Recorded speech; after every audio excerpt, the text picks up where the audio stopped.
men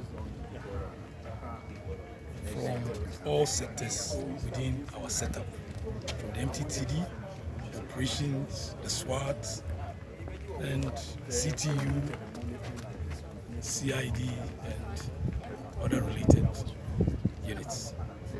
From the decision was that we've learned from previous experience. Previous experience informed us to beef up security. So that we'll make sure that the decent people who live within the enclave, then the foreigners who are coming will be properly protected.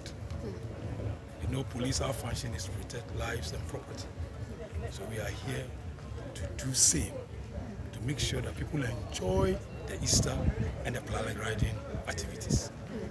The commissioner in charge of MTTD said, we want cooperation from them. Security is a collective and shared responsibility. So as the commissioner said, we have planned for security and safety.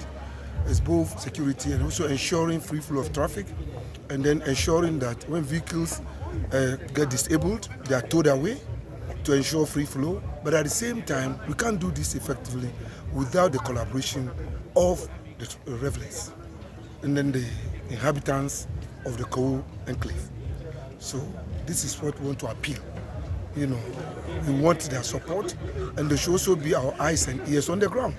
In case anybody sees anything going wrong, it's good to call. We have our call numbers, 18555, 191, and so forth, or the command, Koko Divisional Command, in Praso. We also have our Joint Operation Center at Praso, near the police station. You know, as to all the security representatives within the municipality who are members of the local organizing committee are there. So fire service are there, the immigration service, our colleagues, the military are also there, and the municipal assembly, so that if there's any problem, they can reach out, you know, to ensure a smooth, safe, and secure season.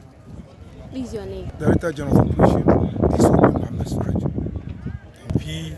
Francis Abuadinako, Director General MTTD.